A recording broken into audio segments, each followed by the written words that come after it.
കേരള നിയമസഭയുടെ 25ാം സ്പീക്കറായി മുതിർന്ന കോൺഗ്രസ് നേതാവ് തിരുവഞ്ചൂർ രാധാകൃഷ്ണൻ തെരഞ്ഞെടുക്കപ്പെട്ടിരിക്കുകയാണ്. ഏറ്റവും ജനകീയനായ മുഖങ്ങളിലൊന്നുമായ തിരുവഞ്ചൂർ രാധാകൃഷ്ണൻ 16ാം കേരള നിയമസഭയുടെ പുതിയ സ്പീക്കറായിരിക്കുകയാണ്.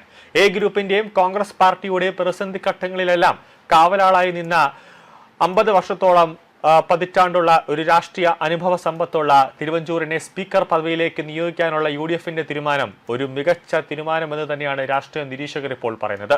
ഭരണ പ്രതിപക്ഷ നിരകളിൽ ഒരേപോലെ വ്യക്തിബന്ധങ്ങളും ബഹുമാനവുമുള്ള അദ്ദേഹത്തിന്റെ പാർലമെന്ററി ചാതുരി നിയമസഭയുടെ സുഗമമായ നടത്തിപ്പിന് വലിയ കരുത്താകുമെന്ന കാര്യത്തിൽ യാതൊരു സംശയവുമില്ല. പ്രോടൈം സ്പീക്കർ ജി സുധാകരന്റെ നേതൃത്വത്തിലായിരുന്നു സ്പീക്കർ തെരഞ്ഞെടുപ്പ്. ജി സുധാകരന്റെ നേതൃത്വത്തിൽ നടന്ന സുപ്രധാനമായ നിയമസഭാ സമ്മേളനത്തിലാണ് സ്പീക്കർ തെരഞ്ഞെടുപ്പ് ഔദ്യോഗികമായി പൂർത്തിയായത്.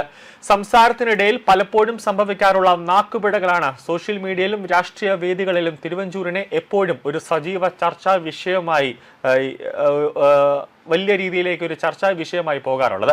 അത് അദ്ദേഹം തന്നെ പറഞ്ഞിട്ടുണ്ട്. അദ്ദേഹത്തിന്റെ ചില ബുദ്ധിമുട്ടുകൾ, ചില സ്വകാര്യ ബുദ്ധിമുട്ടുകൾ കാരണം, അദ്ദേഹത്തിന്റെ ചില ആരോഗ്യ പ്രശ്നങ്ങൾ കാരണം ഇങ്ങനെ ചിലപ്പോൾ നാക്ക് ഇങ്ങനെ കുരുങ്ങാറുണ്ട്, അല്ലെങ്കിൽ നാക്ക് ഇങ്ങനെ വഴുതി പോവാറുണ്ട്. അത് പറയുന്നുണ്ട്. അതൊരു മനുഷ്യനെ സംഭവിച്ചോളം അത് വ്യക്തിപരമായ കാര്യമാണ്. അത് ഒഴിച്ചു കഴിഞ്ഞാൽ അദ്ദേഹം രാഷ്ട്രീയത്തിലൊരു ചാണക്യൻ എന്ന കാര്യത്തിൽ യാതൊരു സംശയവുമില്ല. എന്നാൽ ആ നാക്കുപിഴവിന് അപ്പുറം അതീവ മൂർച്ചയുള്ള നയതന്ത്രജ്ഞതയും രാഷ്ട്രീയ ബുദ്ധിയും കൈമുതലായുള്ള നേതാവാണ് അദ്ദേഹം. എതിരാളികളെ പോലും വ്യക്തിപരമായി ആക്ഷേപിക്കാതെ ശൈലിയിൽ ഒതുക്കുന്ന തിരുവഞ്ചൂരിന്റെ തനത് കോട്ടയം ശൈലി സഭയ്ക്കുള്ളിലെ തർക്കങ്ങളുടെ ചൂട് കുറയ്ക്കാൻ സഹായിക്കുമെന്നാണ് അണികളും നേതാക്കളും പറയുന്നത്. സാധാരണ രാഷ്ട്രീയക്കാരനെ പോലെ പെട്ടെന്ന് അദ്ദേഹം പ്രകോപനം സൃഷ്ടിക്കുന്ന തരത്തിലുള്ള വാക്കുകളൊന്നും തന്നെ അദ്ദേഹം ഉപയോഗിക്കാറില്ല. ആരോടും ചിരിച്ചുകൊണ്ട് സൗമ്യമായി സഭ്യതയുള്ള ഒരു ഭാഷ അദ്ദേഹം എല്ലാ കാലത്തും ആഭ്യന്തരമന്ത്രിയായിരുന്നപ്പോഴും അദ്ദേഹം ഉപയോഗിക്കാറുണ്ട്. അതുകൊണ്ട് തന്നെ തിരുവഞ്ചൂർ രാധാകൃഷ്ണൻ സ്പീക്കറായിട്ട് നിയമസഭയിലേക്ക് വരുമ്പോൾ നിയമസഭ ചിലപ്പോൾ പ്രക്ഷുബ്ധമാവുന്ന ചില സന്ദർഭം, നിയമസഭയിൽ ഭരണപക്ഷവും പ്രതിപക്ഷവും തമ്മിലൊരു അടിയുണ്ടാകുന്ന ഒരു സംഭവത്തിലേക്ക് കാര്യങ്ങൾ എത്തിയാൽ പോലും അദ്ദേഹത്തിന് അത് നിഷ്പ്രയാസം അതിനെ നിയന്ത്രിക്കാൻ സാധിക്കുമെന്ന കാര്യത്തിൽ യാതൊരു സംശയവുമില്ല. 101 വോട്ടുകളാണ് കോട്ടയം MLA ആയ തിരുവഞ്ചൂർ രാധാകൃഷ്ണന് ലഭിച്ചത്. LDF സ്ഥാനാർത്ഥി AC മൊയ്തീന് 35 വോട്ടും BJPയുടെ സ്ഥാനാർത്ഥി BB ഗോപകുമാറിന് 3 വോട്ടുകളാണ് ലഭിച്ചത്. ചരിത്രത്തിൽ ഇതാദ്യമായാണ് കേരള നിയമസഭയിൽ സ്പീക്കർ തെരഞ്ഞെടുപ്പിൽ BJP മത്സരിക്കുന്നത്. 50 വർഷത്തിലധികം നീണ്ട രാഷ്ട്രീയ പ്രവർത്തനത്തിന്റെയും 3.5 പതിറ്റാണ്ടിന്റെ പാർലമെന്ററി അനുഭവങ്ങളുടെയും പാരമ്പര്യത്തോടെയാണ് തിരുവഞ്ചൂർ രാധാകൃഷ്ണൻ നിയമസഭാ സ്പീക്കറാവുന്നത്.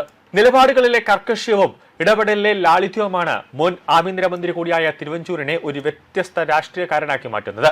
ജനകീയനായ തിരുവഞ്ചൂർ രാധാകൃഷ്ണൻ ഇത്തവണ കോട്ടയത്ത് നിന്ന് ജയിച്ചത് എതിർ സ്ഥാനാർത്ഥിക്ക് കിട്ടിയ വോട്ടുകളേക്കാൾ കൂടിയ ഭൂരിപക്ഷത്തിലാണ്. സാമാജികനായിരുന്ന കാലമത്രയും ബഹുമാനപൂർവ്വം നോക്കിയ കസേരയിലിരുന്ന് തിരുവഞ്ചൂർ രാധാകൃഷ്ണൻ ഇനി കേരളത്തിലെ നിയമസഭയെ നിയന്ത്രിക്കും. തുടർച്ചയായി 35 വർഷം MLA ആയതിന്റെ അനുഭവ സമ്പത്തുമായാണ് 76ാം വയസ്സിൽ തിരുവഞ്ചൂർ രാധാകൃഷ്ണൻ കേരള നിയമസഭയുടെ സ്പീക്കറാവുന്നത്. കേരള രാഷ്ട്രീയത്തിൽ നിന്ന് തലപൊക്കമുള്ള നേതാക്കളിൽ മുൻപന്തിയിലാണ് തിരുവഞ്ചൂരിന്റെ സ്ഥാനം. തലക്കനമില്ലാത്ത സൗമ്യനായ പൊതുപ്രവർത്തകൻ, ലാളിത്യം കൊണ്ട് ജനമനസ്സ് തൊടുന്ന നേതാവ്, നർമ്മം ചാലിച്ച സംസാരത്തിലൂടെ കൊച്ചുകുട്ടികൾ മുതൽ പ്രായമുള്ളവരെ പൊട്ടിച്ചിരിപ്പിക്കുന്ന ഒരു പ്രത്യേക കോട്ടയം അച്ചായന്മാരുടെ ശൈലി. അപ്പോഴും രാഷ്ട്രീയ നിലപാടുകളിൽ കർക്കശക്കാരനാണ് തിരുവഞ്ചൂർ രാധാകൃഷ്ണൻ.